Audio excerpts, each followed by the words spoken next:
Kasih Pak Christian. Selamat pagi Bapak Ibu yang terkasih.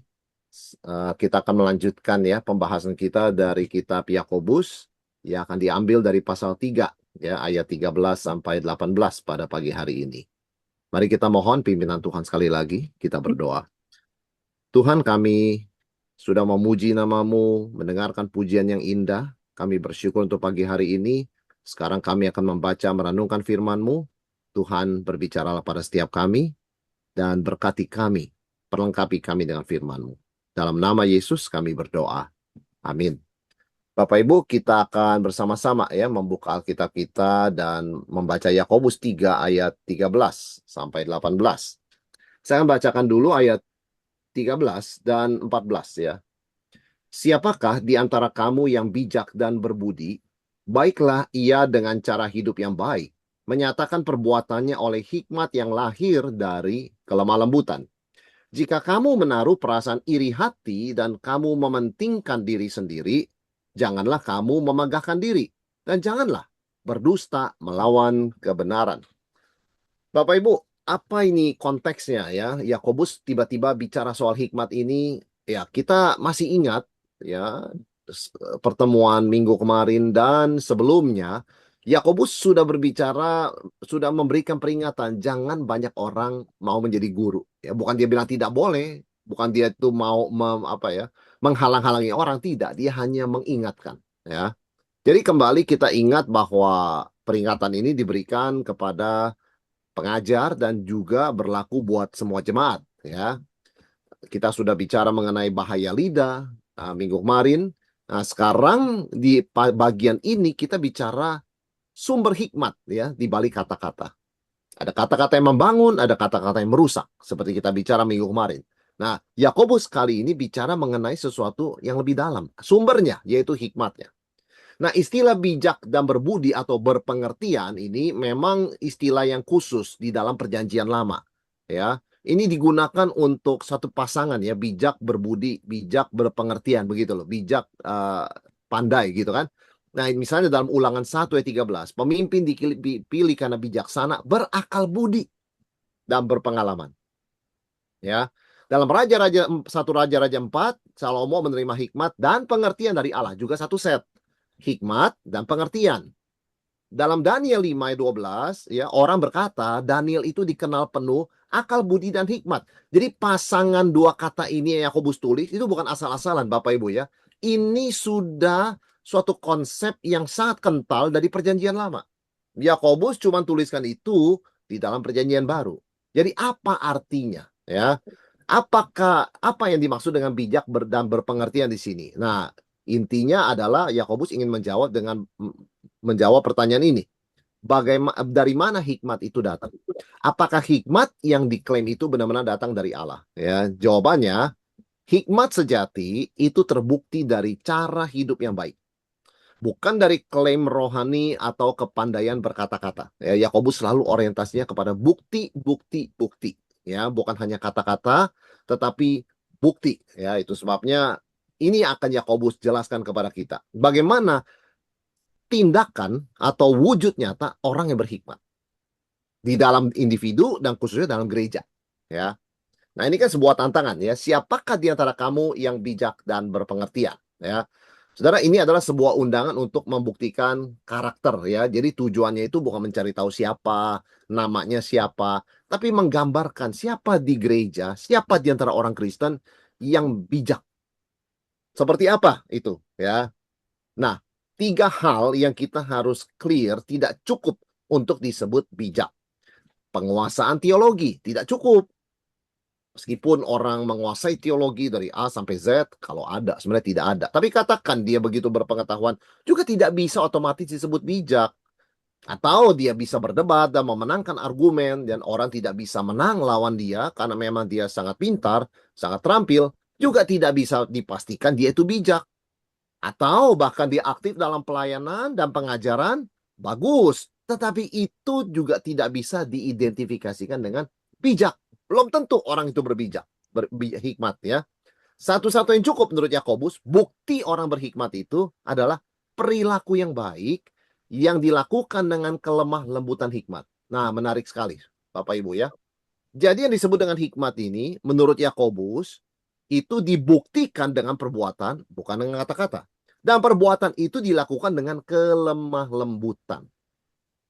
Ya, dalam istilah Yunani protesofias, kelemah lembutan yang lahir dari hikmat, bukan kepasifan. Jadi artinya apa sih orang berhikmat? At least loh ya, secara negatif, yang diartikan di sini adalah tidak agresif, tidak angkuh, dan tidak memakai kebenaran untuk menyerang. Jadi ini gambarannya berbeda, ya. Gambaran berbeda dengan misalnya tadi kita katakan ya, kemampuan berdebat, memenangkan argumen, begitu kan ya. Eh, Kelemah lembutannya yang kau maksudkan di sini adalah hikmat di sini adalah tidak agresif, tidak angkuh, dan tidak memakai kebenaran untuk menyerang. Jadi orang bijak bukan hanya kedengaran omongannya benar, tapi terlihat benar melalui hidupnya. Ya, dia ngomongnya betul, ngomongnya baik, tapi ternyata saat yang sama karakternya dia tidak agresif, dia tidak angkuh, dan dia tidak memakai kebenaran atau hikmatnya itu untuk menyerang orang atau meremehkan orang. Ya, jadi ini yang Yakobus katakan. Siapa itu orang bijak? Yakobus punya kriteria tersendiri, Bapak Ibu ya. Intinya Yakobus mengatakan bukan hanya dalam kata-kata, tetapi di dalam perbuatan, ya. Dan Yakobus mulai dengan membahas hikmat palsu, ya, hikmat palsu. Hikmat palsu ini hikmat duniawi dikatakan ya. Mulainya di mana? Itu mulainya di hati. Nah, ada sepasang dosa yang Yakobus sebutkan di sini kita sudah baca tadi, ya. Ini saya terjemahkan harafiah ya. Jika kamu menaruh iri hati yang pahit dan mementingkan diri sendiri dalam hatimu. Nah, kedua dosa ini itu kan dosa dalam hati, tidak kelihatan ya. Iri hati itu kan ya dalam hati, tidak ada yang tahu. Belum tentu orang bisa tahu orang lain itu iri hati. Mementingkan diri sendiri juga tidak bisa orang melihat dengan pasti ya. Jadi ini bicara tentang akar yang tidak kelihatan ya. Tetapi nanti akan berpengaruh kepada perbuatannya. Yakobus akan buktikan koneksinya, Bapak Ibu ya. Yang pertama disebut dengan istilah iri hati. Iri hati itu sebetulnya terjemahan harafiahnya semangat yang pahit. Jadi orang iri hati yang dimaksud Yakobus itu kita jangan berpikir seperti di tempat kerja orang iri hati begitu ya melihat temannya dipromosikan. Bukan itu saudara saya, itu kategorinya beda. Ini bicara mengenai semangat. Tapi semangat itu pahit. Zelon pikron maksudnya apa itu? Jadi semangat itu kan baik ya. Semangat itu tidak selalu negatif loh. Zil itu baik ya. Perjanjian lama mengatakan Finehas, ya, Elia dalam semangatnya menumbangkan ya Baal, membuktikan Baal itu bohong. Semangat dia. Sampai 450 nabi Baal dibunuh. Dan itu dipuji dalam konteks itu loh ya. Semangat itu dipuji. Tetapi mayoritas. Zil itu, semangat itu pahit, saudara sekalian. Ya, maksudnya semangat itu negatif. Tidak semua, tapi ada. Nah, dimaksud dengan semangat yang pahit itu apa sih?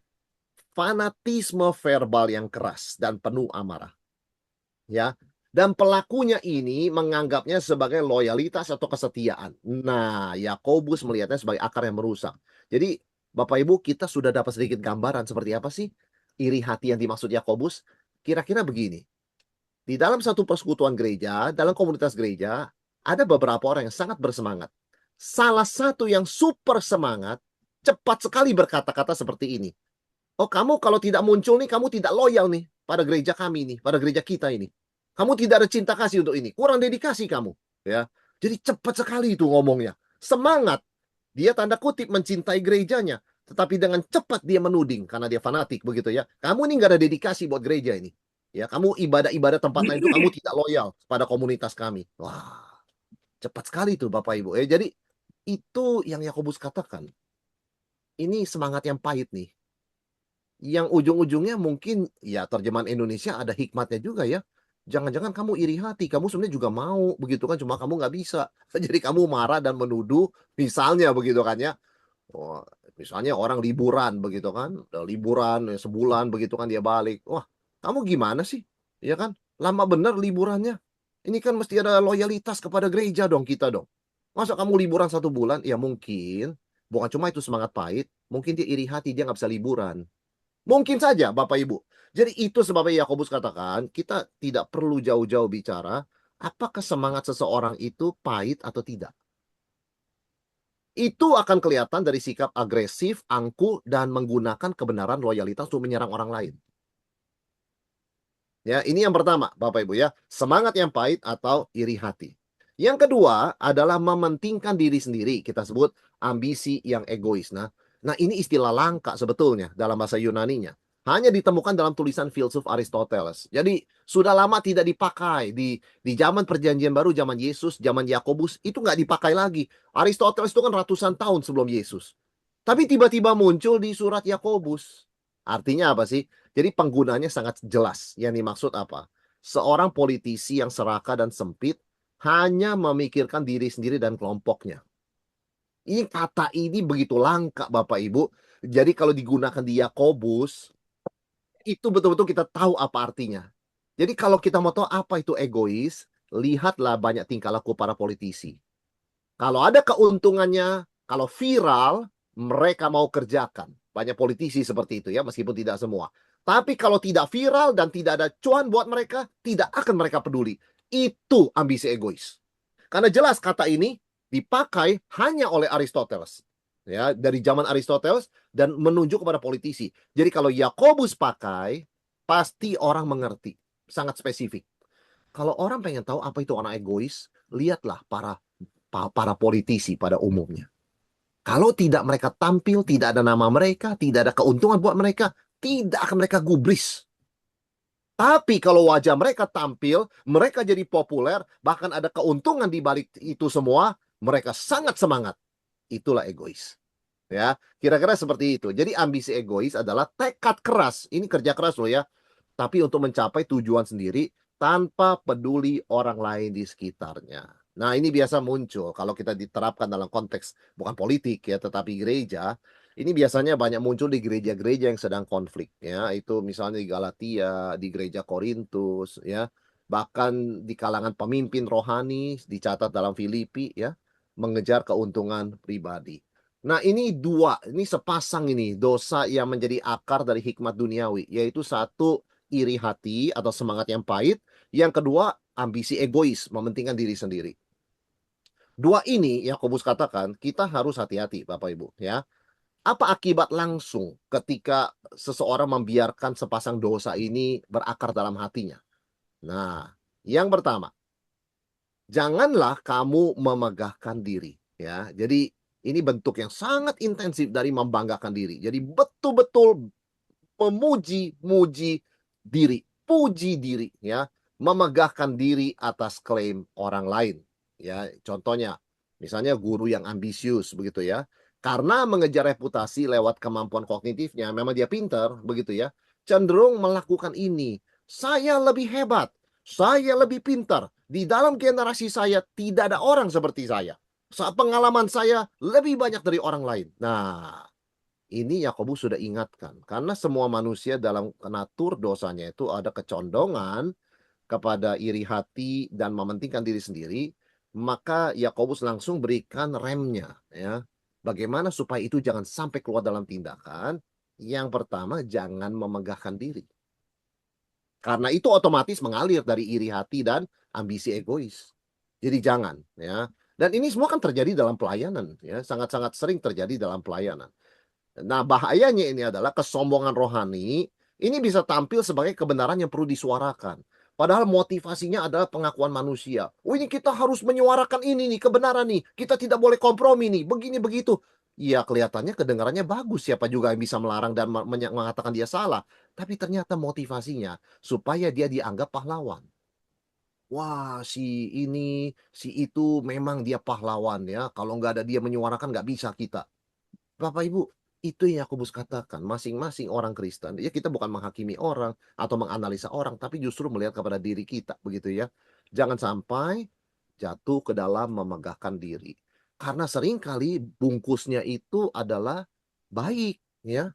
Semangat, bungkusnya itu perjuangan, bungkusnya itu menyuarakan kebenaran, tapi lihat motivasinya.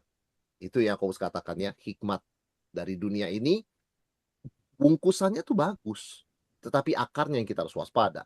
Larangan yang kedua, janganlah berdusta melawan kebenaran. Ya, kebenaran sini kan berarti kebenaran Injil. Ya, intinya guru yang ambisius dan penuh iri itu menyangkal kebenaran Injil lewat perilakunya, bukan lewat kata-katanya. Jadi dia bukan pengajar sesat.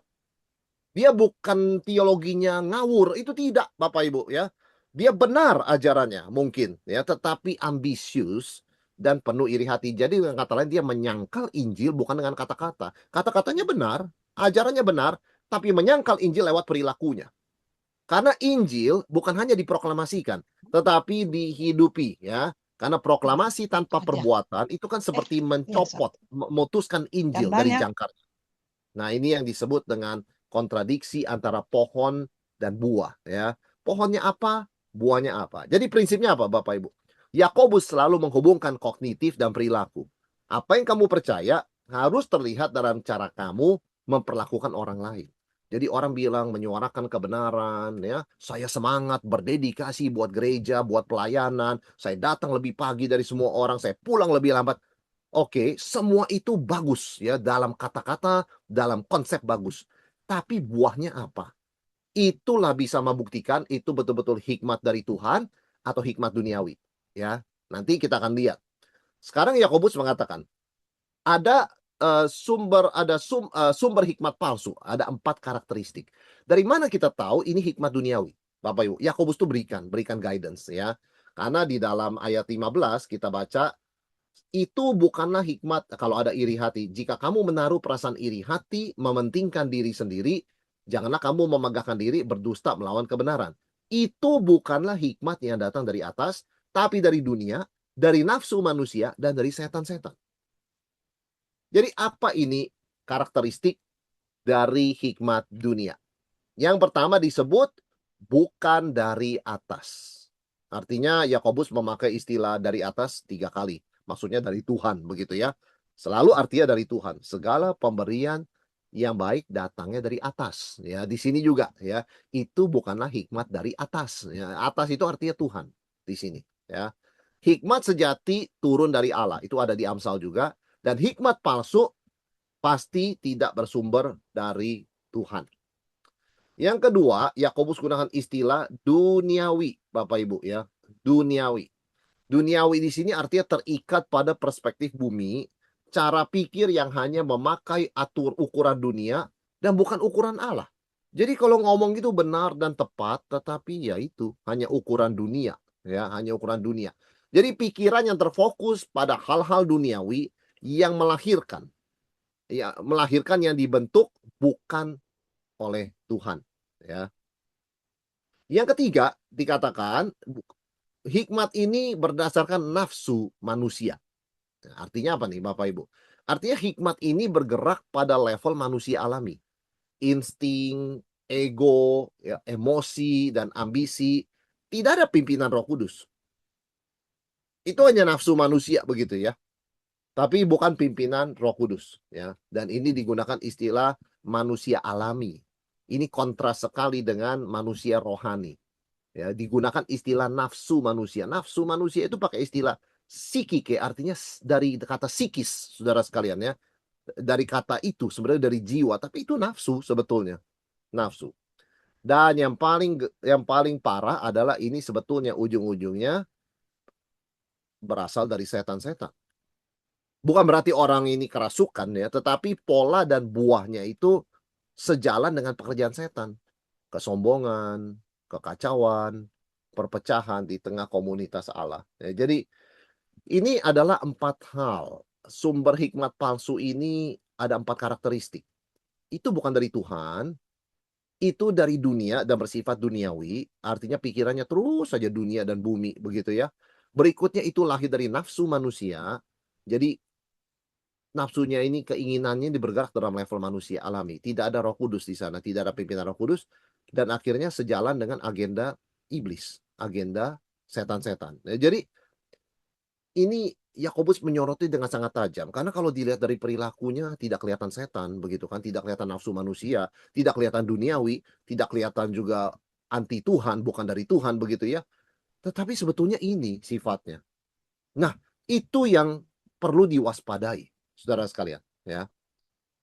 Dan kita tahu juga bisa menilai bahwa hikmat ini datang dari dunia ketika kita melihat dampaknya kepada komunitas. Nah, hikmat palsu ini kan kelihatan dalam dampaknya ya. Yaitu apa Yakobus sebutkan di ayat 16, sebab di mana ada iri hati dan mementingkan diri sendiri, di situ ada kekacauan dan segala macam perbuatan jahat. Yang pertama, hikmat duniawi pasti menimbulkan kekacauan. Nah, dia tidak membawa damai, dia tidak membawa harmoni, dia menciptakan kekacauan ya. Jadi memang kata yang sama untuk huru-hara atau keguncangan menjelang akhir zaman. Jadi Bapak Ibu kalau kita bicara akhir zaman kita seringkali bicara peperangan, kelaparan, ketidakadilan ya dan sebagainya. Tapi kan huru-hara juga banyak dan kita pikir huru-hara itu hanya terjadi kerusuhan kalau terjadi kerusuhan. Ternyata tidak, bahkan di satu komunitas yang terjadi huru-hara atau terjadi, ya keresahan begitu ya, itu juga sama sebetulnya ya. Itu suatu tanda-tanda akhir zaman juga, bukan hanya di luar sana, termasuk di dalam komunitas Kristen. Jadi kata yang sama, kekacauan dalam komunitas yang bertentangan. Ya, kata yang sama itu berarti kekacauan dalam komunitas yang bertentangan dengan karakter Allah. Jadi dari mana kita tahu ini hikmat dari Tuhan atau bukan? Kalau terjadi kekacauan, itu bukan dari Tuhan. Kalau terjadi huru-hara, bukan dari Tuhan. Kalau sengaja menciptakan kontroversi, ya, jadi membelah jemaat jadi pro sama kontra, itu tidak berhikmat. Itu bukan hikmat dari Tuhan, ya. Jadi kata ini sama dengan istilah orang bimbang dari Yakobus 1:18 dan lidah liar. Jadi satu paket tuh, ya. Orang bimbang hari ini A, besok B, kemudian lidah liar dari mulut yang sama keluar pujian dan kutukan. Nah, ini pasti menciptakan kekacauan, ya. Jadi kekacauan selalu terkait dengan ketidakkonsistenan. Jadi itu yang pertama, Bapak Ibu ya. Hikmat duniawi kelihatan dari buahnya mengacau, menciptakan kekacauan ya. Dia ngomong ini kebenaran tapi menciptakan kekacauan, menciptakan kontroversi yang disengaja ya, supaya supaya terjadi kekacauan. Dia senang melihat kekacauan. Nah, itu yang disebut dengan hikmat duniawi. Yang kedua, dari kekacauan itu sudah tidak ada aturan, tidak ada kebingungan, maka lahirlah segala macam perbuatan jahat ya. Yakobus memang tidak sebut dosa spesifik apa, tetapi ini banyak dosa. Ketika hati seseorang dipimpin oleh iri hati dan ambisi, segala macam dosa bisa muncul. Bahkan di dalam dunia pelayanan, di dalam dunia komunitas Kristen. Misalnya, pelayanan sih pelayanan, tetapi digerakkannya oleh apa? Oleh control. Saya mau kontrol, begitu ya. Dominasi saya dong. Agenda saya dong. Persaingan. Oh, saya lebih baik. Ya, pelayanan saya lebih baik. Komisi saya lebih baik. Departemen saya lebih baik. Kepentingan diri, ya kan? Wah, saya udah capek-capek masa nggak dapat apa-apa. Dan keinginan menang sendiri. Jadi semuanya nampak berjalan seperti biasa, tapi Yakobus mengatakan itu hikmat duniawi. Dan itu adalah sesuatu yang membawa kekacauan, dan itu digerakkan oleh kontrol, dominasi, persaingan, kepentingan diri, dan mau menang sendiri. Ya, jadi hikmat palsu tidak hanya merusak hati pemimpin, hikmat palsu merusak damai sejahtera seluruh komunitas. Jadi ini dampak komunalnya sangat jelas. Ya, kita kalau melihat satu gereja itu, satu komunitas itu ada konflik, pasti ada peranan hikmat duniawi. Kalau semuanya hikmat dari Tuhan, meskipun ada perbedaan pandangan, meskipun ada ketidaksetujuan, tidak sampai menciptakan kekacauan. Ya, Bapak Ibu ya, tidak sampai menciptakan kekacauan. Nah, itu yang kita lihat hikmat duniawi. Nah, sekarang Yakobus mengatakan sebaliknya. Apa itu hikmat sorgawi? Ya, ayat 17. Tetapi hikmat yang dari atas adalah pertama-tama murni. Selanjutnya pendamai, peramah, penurut, penuh belas kasihan dan buah-buah yang baik, tidak memihak dan tidak munafik. Wah, dia berikan ya 7 atribut hikmat sejati, saudara sekalian ya. Yang pertama, murni. Ya, hikmat yang pertama adalah disebut murni. Nah, Bapak Ibu, murni ini artinya tidak tercemar dan tidak ternoda. Yaitu murni ya, tidak tercampur, tidak tercemar, tidak ternoda. Di dalam 2 Korintus, Paulus menggunakan gambaran perawan suci yang dipersembahkan kepada Kristus. Jadi murni, tidak tercemar, ya. Nah, di dalam 1 Timotius 5 ayat 22, Paulus berkata, "Jagalah kemurnian diri." Ya, jagalah kemurnian diri. Jadi sesuatu yang bisa kita lakukan dengan kekuatan Tuhan. Dan dalam 1 Yohanes 3 ayat 3 dikatakan kemurnian orang percaya itu ada hubungan dengan kemurnian Kristus. Artinya apa, saudara sekalian? Hikmat yang dari atas itu pertama-tama bersih. Bersih, ya. Tidak ada campuran motivasi-motivasi yang macam-macam. Hikmat itu bersih di hadapan Tuhan. Saudara, kenapa kemurnian itu sangat penting? Ya, mengapa ini yang paling pertama? Saudara, Yakobus menaruh murni di urutan pertama karena kemurnian itu adalah sebuah fondasi, ya. Kemurnian itu adalah sebuah fondasi. Hikmat yang murni tidak mungkin digerakkan oleh iri hati. Jadi tidak boleh ada campuran iri hati. Waktu orang mengatakan sesuatu, melakukan sesuatu, itu harus murni. Tidak boleh masuk iri hati atau semangat yang pahit di dalamnya. Ya. Yang kedua tentunya hikmatnya murni tidak boleh kemasukan ambisi diri. Ketika orang mengatakan sesuatu, orang melakukan sesuatu, ya. Bagaimana itu disebut berhikmat? Ketika itu murni, tidak dipakai untuk ambisi diri dia, ya. Dan hikmat yang murni tidak mungkin menghasilkan kekacauan dan kejahatan. Ketika sudah ada ambisi egois dari satu pihak, maka pihak yang lain tergoda juga. Kalau kamu boleh untuk kepentingan kamu, kenapa saya nggak boleh buat kepentingan saya? Terjadilah konflik dan kekacauan. Ya. Jadi hikmat dari Tuhan itu nomor satu murni. Dia tidak tercemar oleh ambisi egois, dia tidak tercemar oleh iri hati, dan itu sebabnya dia tidak mungkin menghasilkan kekacauan dan kejahatan. Tidak perlu orang memperjuangkan ambisi dirinya ketika tidak ada orang yang melakukan itu di tempat itu. Ya kan? Kemurnian itu fondasi. Segala sesuatu mengalir dari kemurnian, ya. Nah, kalau bicara mengenai konteks guru nih, Bapak Ibu ya, disebutkan kata-kata yang menyenangkan itu murni. Jadi hikmatnya murni itu bebas dari pencemaran moral, agenda tersembunyi, dan ambisi diri. Ya. Wah, ini bagus, ini perlu, ini bagus, ini sesuai kehendak Tuhan. Tapi sesungguhnya di balik itu, ini adalah untuk proyek saya. Ya kan? Saya mau pakai kalian untuk proyek saya, tapi saya pakai nama Tuhan. Nah, itu tidak murni dan sebaliknya justru seorang itu murni ketika betul-betul dari Tuhan, tidak tercampur dengan ambisi manusia, iri hati dan sebagainya. Dan semua ini memang sangat rentan terjadi pada pengajar-pengajar firman Tuhan. Itu nomor satu. Tentu saja pada semua orang Kristen, tapi pertama-tama kepada para pengajar, ya. Guru yang murni tidak memakai kebenaran untuk membesarkan diri. Dia mengajar dengan penuh ketulusan dan pengabdian total kepada Tuhan. Ya, jadi itu sebabnya kita melihat ada orang yang memberitakan firman, begitu kan?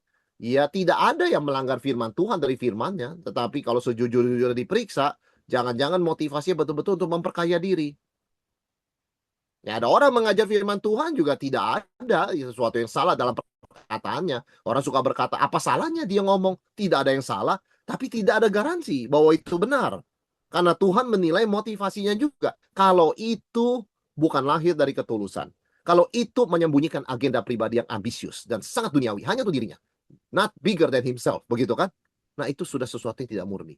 Karena itu Yakobus menekankan nomor satu, hikmat itu harus murni. Hikmat dari Tuhan pasti buktinya adalah hati atau motivasi yang murni, tidak tercampur iri hati, tidak tercampur ambisi egois, tidak bikin kacau dan kejahatan. Ya, yang kedua, sifat dari hikmat Tuhan dari Tuhan adalah suka damai. Nah, ini dia ya. Suka damai ya, tidak suka mengacau, bikin konflik, konfrontasi ini itu. Kata ini memang mengingatkan kita kan tradisi shalom yang sangat rich dalam Alkitab. Shalom itu kan damai, tapi kan artinya bukan cuma nggak ada konflik. Damai itu relasi yang harmonis, yang betul-betul baik ya. Kita dengan Tuhan, kita dengan sesama, kita dengan diri, kita dengan ciptaan. Jadi sekali lagi shalom bukan cuma nggak ada konflik atau perasaan tenang ya, nggak ada apa-apa nih, hasil cek kesehatan bagus, ya, bisnis juga oke, anak-anak, cucu semua baik. Nggak cuma itu, tetapi relasi yang dekat dan dipulihkan di hadapan Tuhan. Nah ini shalom Bapak Ibu ya, bukan sekedar tenang. Semua kita senang tenang, semua kita senang peace of mind, begitu kan ya. Kita nggak khawatir besok makan apa, kita nggak khawatir kalau sudah pensiun gimana hidupnya, kita nggak khawatir anak bagaimana karena sudah berdikari dan Tuhan berkati. Tapi it's not just that. Ini relasi dengan Tuhan nomor satu, yang sudah dipulihkan melalui Yesus Kristus. Itu shalom. Ya. Jadi shalom itu rancangan Allah untuk relasi manusia dengan Allah, dengan diri sendiri, dengan sesama, dan dengan dunia. Ya. Mengapa atribut ini disebut pertama setelah murni? Ya, dalam daftar 7 ini, fondasinya kan murni. Tapi setelah murni, kenapa? Suka damai. Bapak Ibu, karena komunitas Kristen itu sedang rusak oleh iri hati, ambisi diri, dan kekacauan. Nah, kembali kepada para guru ya. Para guru itu sedang menciptakan konflik. Nah, Yakobus mengajarkan kontrasnya. Ya, hikmat palsu menciptakan konflik. Hikmat sejati membangun damai. Nah, ini penting sekali ya. Apakah ajaran seseorang, apakah ajaran yang kita ikuti membuat kita mengejar damai dengan orang lain atau mendorong kita menciptakan konflik dengan orang lain? Wow, saya lebih bagus dari kamu, saya lebih tinggi dari kamu, atau ya saya harus melakukan ini menjadi pembawa damai, saya harus menjadi teladan, jadi saksi Tuhan, pembawa shalom. Yang mana Bapak Ibu ya? Nah, itu bedanya hikmat palsu dengan hikmat sorgawi. Suka damai ini bukan berarti menghindari topik yang berpotensi ribut demi kenyamanan diri sendiri, bukan. Bukan sengaja cari ribut, tapi bukannya sama sekali menghindari segala topik yang sensitif. Kalau harus dibicarakan, ya bicarakan. Jangan lari dari situ kan begitu ya. Tetapi bukan sengaja cari perkara ya. Intinya suka damai itu artinya apa? Memakai lidah, karunia, dan perilaku untuk membangun shalom. Apa yang saya bisa katakan yang bisa meredakan kekacauan dan membangun harmoni dan cinta kasih dalam komunitas ini? Bagaimana saya lakukan atau terapkan karunia saya supaya membangun bukan mengacaukan, ya. Di satu gereja ada 10 orang punya karunia yang sama, misalnya musik. Bagaimana mereka bukan bersaing, tapi mereka saling menopang. Sehingga nama Tuhan dimuliakan, jemaat boleh dibangun. Bayangkan kalau 10 orang punya karunia yang sama dan mereka bersaing, itu tidak membangun. Nah, suka damai berarti selalu bertanya, bagaimana aku gunakan karuniaku di gereja ini supaya hasilnya jemaat diberkati dan dibangun, bukan tercipta persaingan dan konflik. Ya, berikutnya ada perilaku. Perilaku apa yang bisa kulakukan untuk membangun shalom? Mungkin aku lebih banyak tutup mulut, itu lebih baik. Atau mungkin aku ketika bicara kata-kata ini, itu lebih baik. Jadi itu artinya suka damai. Ya, itu artinya hikmat dari Tuhan.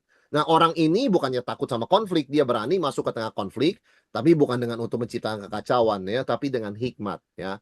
Intinya kalau kembali kepada konteks guru ya, guru yang berhikmat tidak memperuncing konflik. Tidak memperuncing konflik ya. Dia tidak harus mengambil posisi berpihak pada siapa. Dia tidak memperuncing konflik. Dia membangun damai dengan kebenaran dan kelemah lembutan. Yang ketiga, Bapak Ibu, dan keempat jadi satu pasang, yaitu lembut dan penurut. Ya, lembut dan penurut. Ini kata lembut kita tahu ya, gentle artinya bergerak melalui kebaikan, kesopanan, kemurahan hati. Ini artinya apa? Moderasi di dalam menghakimi. Nah, Bapak Ibu, eee, maksudnya apa ya moderasi dalam menghakimi? Tidak cepat-cepat menarik kesimpulan meskipun sudah jelas. Misalnya ya, ada orang sudah janji pelayanan begitu kan ya, akhir-akhir sebelum pelayanan dia kata, "Aduh maaf saya tidak bisa." Satu kali kejadian, 2 kali kejadian begitu ya. Kemudian orang dengan cepat menyimpulkan, orang ini tidak serius dalam pelayanan nih kayaknya ya. Orang ini tidak serius dalam pelayanannya. Ini padahal betul misalnya ya di menit terakhir memang anaknya sakit, di menit terakhir dia mau melayani berapa hari sebelumnya tiba-tiba dia orang tuanya sakit begitu kan. Tapi cepat sekali orang berkata, ini nggak ada komitmen nih orang. Tiap kali janji dia cancel. Sudah 2 kali ini, sudah jangan dimasukin dalam pelayanan orang seperti ini. Itu kan too fast. Katakan itu benar, Bapak Ibu. Tidak perlu juga orang sampai begitu keras menghakimi. Orang itu ada dalam proses tahapan masing-masing. Kita nggak tahu apa yang terjadi. Dia juga nggak cerita. Tapi alangkah indahnya orang yang berhikmat itu tidak cepat menghakimi. Kalau kita di sepatu mereka, maybe kita akan lakukan hal yang sama, even worse. Ya, jadi cobalah ada belas kasihan, penguasaan diri, dan kelapangan hati dalam memberikan penilaian. Saya ingat kata-kata Yesus ketika disalib.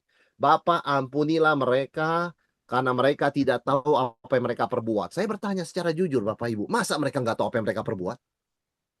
Masa Yesus nggak tahu apa yang mereka perbuat? Kenapa Tuhan berdoa seperti itu? Kalau kita dalam posisi Yesus, kita akan berkata, you know what you are doing. Kamu itu karena ingin kuasa dan harta. Dan kamu itu benci kepada kebenaran, ya. Maka kamu salibkan Yesus. You know what you are doing. Tapi Yesus katakan, Father, forgive them because they don't know what they are doing. Bahkan hati Tuhan yang maha tahu begitu moderate dalam menggambarkan dosa orang-orang yang menyalibkan dia. Tapi seringkali dalam komunitas Kristen kita ketemu sikap-sikap yang cepat sekali menghakimi.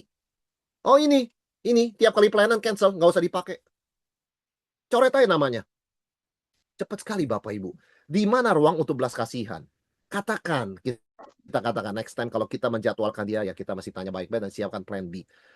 Tetapi ketika orang menyimpulkan karakternya itu tidak setia, orang ini tidak cinta Tuhan, orang ini duniawi, orang ini tidak komitmen, it's too fast. Yesus di dalam penderitaannya pun mengatakan, Bapa ampunilah mereka karena mereka tidak tahu apa yang mereka perbuat. Begitu lapangnya hati Yesus mengatakan orang-orang jahat ini semua pun mereka melakukannya karena tidak tahu. Itu kan sifat Kristus. Itu yang harus kita tiru. Komunitas kita pasti dari komunitas penuh cinta, kasih, dan damai. Kalau setiap anggotanya ada moderasi dalam menilai orang lain. Ya, nah relevansi untuk guru ini apa Bapak Ibu? Ketika guru diserang atau dipermalukan, ya, tidak sopan, ya, tidak sopan, ini itu dan sebagainya. Orang ngomong sesuatu mungkin nadanya keras sedikit, belum tentu juga dia dari kebencian, belum tentu, ya. Saudara, guru yang lembut itu tidak membalas. Just let go. Let go, ya. Kalau belajar dari situ, misalnya kita melihat ya itu kualifikasi pemimpin. Nah, pengajar gereja menurut Paulus itu harus lemah lembut, ya. Lemah lembut artinya kalau dikritik jangan telinganya tipis begitu kan ya, cepat membalas. Lalu mengatakan saya sudah berjasa ini itu dan sebagainya. Lembut gitu loh. Orang kritik mungkin dia tertindas atau dia kesal karena satu dan lain hal. It doesn't have to be personal. Jadi itu yang ketiga ya, hikmat sejati. Yang keempat, penurut atau dapat diyakinkan. Mudah diyakinkan, reasonable, mau mendengar alasan. Bukan berarti lemah atau mudah ditipu, tapi dia tahu kapan harus mempertahankan posisi dan kapan oke lah, menyesuaikan lah. Nggak apa-apa, nggak harus juga 100% pendapat saya. Guru yang bijak memelihara kemampuan listening, mendengar, dan berubah atau beradaptasi. Ya, dalam tradisi dan generasi saya, ini harusnya begini, begitu loh ya. Harusnya begini. Tetapi sekarang generasinya berbeda, ya kita coba adaptasi sedikit ya, bagaimana kita bisa tetap berkomunikasi dengan generasi yang berbeda. Jangan kekeh mempertahankan generasi sendiri, kan begitu ya. Nah, kira-kira guru kan demikian.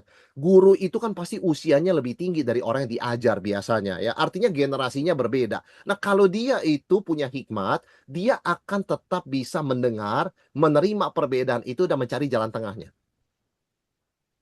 Ya. Dia tidak akan kekeh mempertahankan cara generasi dia. Nah, itu sebabnya para pemimpin dan pengajar memang perlu akuntabilitas juga ya. Seseorang yang bisa menegur, mengingatkan mereka. Jadi intinya apa sih penurut di sini? Itu bukan gak ada prinsip loh Bapak Ibu ya. Bukannya lemah, bukan. Tapi mudah menerima nasihat yang benar. Terbuka untuk dikoreksi. Mau mendengar alasan yang make sense dan tidak keras kepala.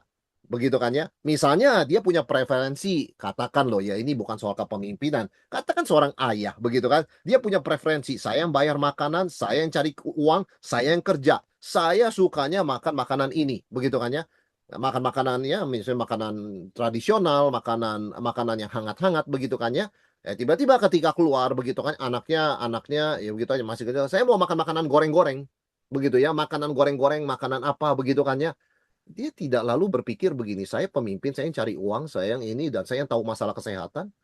Kenapa kamu yang atur makan goreng-goreng?" Enggak, tidak bisa.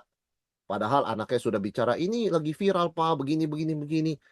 Seorang yang hikmat pasti yang mengatakan, "You know what, nggak apa-apalah, saya juga nggak mesti makan banyak. Ya saya asal temenin aja begitu, entar saya pesen something else ya, biar aja dia enjoy. Dia masih muda begitu kan." Jadi mudah menerima nasihat yang benar, meskipun nggak sesuai dengan selera dia. Bapak ini nggak suka makanan-makanan goreng-goreng, dia sangat jaga kesehatan, tapi karena anaknya ajak, dia berusaha beradaptasi tanpa dia harus mengkompromikan kesehatannya. Itu contoh yang sangat simpel dan kita bisa terapkan di gereja dan di mana saja Bapak Ibu ya. Implikasinya apa? Ketidakmampuan untuk diyakinkan itu hikmat palsu. Itu bukan orang berprinsip, itu orang kaku dan keras kepala. Bukan prinsip itu, ya. Ini yang Yakobus katakan, karena dia melihat kekacauan atas nama prinsip. Bukan, keras kepala itu. Dan dia bongkar di sini, Bapak Ibu. Ya, jadi hikmat sejati itu penurut. Artinya, meskipun saya tahu saya benar dan saya punya selera saya, tapi kalau orang lain ada benarnya juga, kenapa kita tidak berkomunikasi yang beradaptasi, begitu ya, dengan bagaimana supaya semuanya membawa harmoni dan kedamaian. Itu bukan kompromi, itu hikmat namanya, ya. Yang kelima, Bapak Ibu, penuh belas kasihan dan buah-buah yang baik, ya. Nah, dua kata ini memang digabungkan jadi satu konsep. Belas kasihan yang menjadi tindakan. Belas kasihan ini kan bukan sekedar emosi rohani, tapi memang action, action. Selalu Yakobus begitu ya. Aduh, kasihan ya. Itu kan baru perkataan. Do something. Lakukan sesuatu kalau kasihan. Itu yang dimaksud. Belas kasihan di sini, action. Jadi, Yakobus kalau bicara belas kasihan, itu selalu action. Apa itu? Aduh, kasihannya anak yatim, kunjungi dong. Bawa dong makanan, bawa kebutuhan mereka, ya. Kunjungi janda-janda dalam kesusahan mereka. Aduh kasihan ya. Loh kalau kasihan ya jangan menghakimi, jangan cepat menghakimi, iya kan? Orang tidak muncul 3 kali kita bilang tidak cinta Tuhan. Jangan cepat menghakimi, ya. Dan jangan hanya berkata-kata secara rohani, "Saya doakan ya," tapi apa yang bisa kamu lakukan untuk membantu? Yakobus kalau bicara belas kasihan bukan cuma perkataan kasihan ya, bahkan dia tidak suka perkataan itu. Do something. Nah, penuh penuh belas kasihan ini artinya betul-betul tidak setengah hati, tidak selektif ya. Jadi bukan hanya belas kasihan kepada orang yang disukai, juga belas kasihan kepada orang yang banyak tidak disukai orang. Bagaimana ya rasanya tidak disukai banyak orang? Kasihan juga ya. Cobalah saya bantu dia sedikit. Itu belas kasihan dalam action. Dan keduanya itu dimotivasi oleh hukum utama. Kasihilah sesamamu manusia seperti dirimu sendiri. Ya, jadi belas kasihan bukan cuma emosi, itu adalah tindakan. Di dalam teologi Yakobus, action, not emotion. Ya, tentu ada unsur emotion, tapi penekanan dia pada action. Guru yang bijak tidak hanya pandai menjelaskan kasih, dia mempraktekannya. Saudara, saya bisa bayangkan kalau saya suatu hari dipercayakan khotbah tentang cinta kasih, dalam khotbah itu saya marah-marahin orang. Jadi saya pandai bicara tentang kasih, tapi saya nggak even bisa mengasihi dengan kata-kata. Itu kontradiksi yang langsung kelihatannya. Kalian itu ya, tidak ada cinta kasih. Kalian itu harus mengasihi. Apa itu kalian seperti itu? Bagaimana saya bisa berkhotbah cinta kasih dengan nada begitu? Itu langsung berkontradiksi loh. Yang keenam, Bapak Ibu disebutkan tidak berat sebelah atau tidak memihak. Ya, impartial. Ini kata Yunani yang artinya tidak diskriminatif, tidak pilih kasih. Tentu saja pilih kasih itu kan produk dari iri hati dan ambisi egois. Kalau saya punya ambisi egois, saya pilih kasih. Yang menguntungkan saya, yang bisa mendorong agenda saya pasti dekat sama dia. Ya kalau yang tidak, ngapain saya pusing sama dia? Kan begitu ya. Jadi memang pilih kasih pasti otomatis mengalir daripada ambisi egois. Ya. Berikutnya pilih kasih. Yakobus sudah pernah tegur ya, pilih kasih kepada yang kaya, melawan yang miskin, itu merusak komunitas. Nah, bahaya sikap pilih kasih pemimpin membuat jemaat meniru pemimpinnya jadi pilih kasih. Jadi jemaat itu jadi jemaat yang diskriminatif, Saudara sekalian ya. Komunitas yang dipimpin guru demikian akan jadi komunitas yang pilih kasih. Karena ingat, dosa pengikut itu memang dosa. Tapi dosa pemimpin 2 kali lipat karena dia mempengaruhi komunitasnya, bahkan orang-orang di luar komunitas tersebut. Sebab itu sangat penting bagi seorang guru, seorang pemimpin, dan tentunya bagi setiap kita untuk tidak berat sebelah, ya.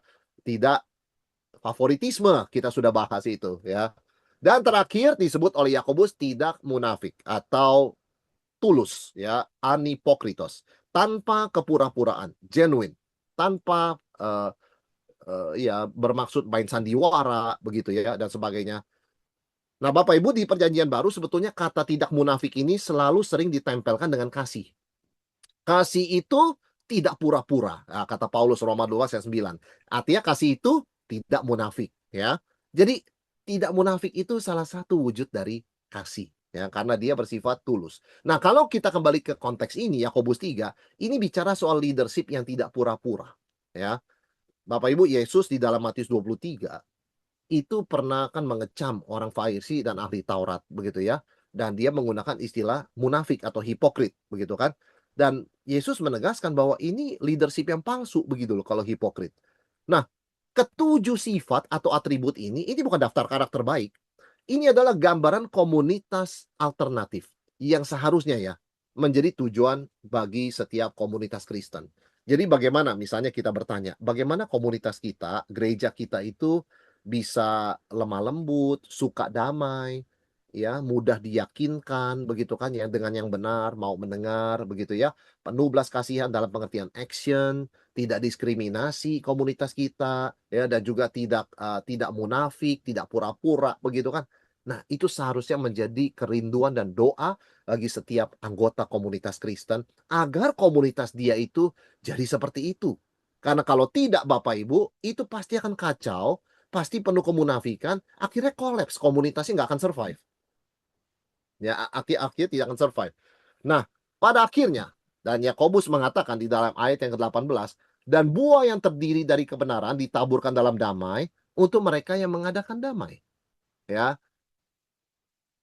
Nah, siapa yang menabur? Yang terus-menerus membuat damai. Jadi ini ya kita harus terus menjaga perdamaian, membawa perdamaian, khususnya para guru yang menggunakan lidah dan karunia-Nya, bukan ciptakan kontroversi, sengaja ciptakan perdebatan, adu domba dengan memihak, tapi menciptakan damai.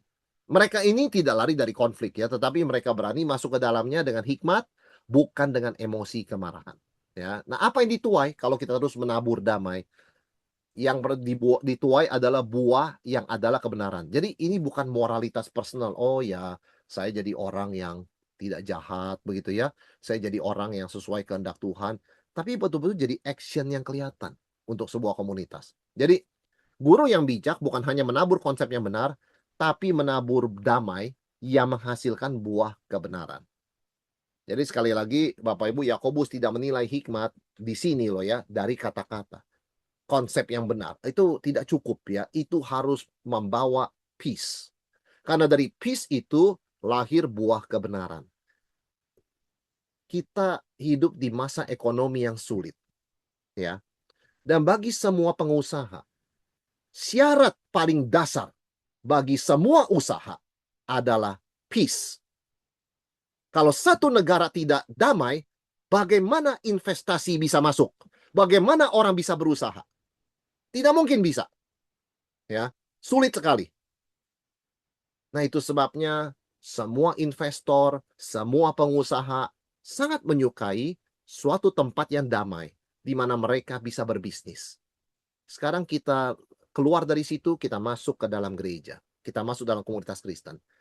Apa suasana rohani kondusif yang Tuhan kehendaki supaya bisa lahir buah-buah kebenaran? Jawabannya peace, shalom, damai. Kalau gereja itu ribut-ribut, tidak bisa bertumbuh. Kalau gereja itu pihak memihak, favoritisme, tidak akan bertumbuh. Mau 10 tahun, 20 tahun di gereja itu, tidak akan bertumbuh. Karena buah-buah kebenaran, nyata, real ya, bukan cuma retorika loh Bapak Ibu ya, itu hanya dihasilkan dalam suasana shalom sejati. Dan setiap orang Kristen punya peranan, ya, mulai dari guru sampai jemaat. Jadi guru yang bijak, pengkhotbah yang bijak, hamba Tuhan yang bijak adalah mereka yang menciptakan damai yang penuh cinta kasih dalam komunitasnya, yang tidak perlu dibentak, tidak usah dibentak, yang tidak perlu dikomentarin, tidak usah dikomentarin, yang tidak perlu diserang, tidak usah menyerang. Itu bijaksana ya. Maka di akhir ini Bapak Ibu ya, pertanyaan diagnostik ya untuk menerapkan karena Yakobus sangat sangat tegas soal action ini. Setiap orang Kristen sebenarnya kan guru kita semua ya, baik ada jabatan maupun tidak. Nah, sekarang kita coba bertanya mengenai pertanyaan semangat rohani ya. Apa yang menggerakkan kita ketika sharing pandangan rohani?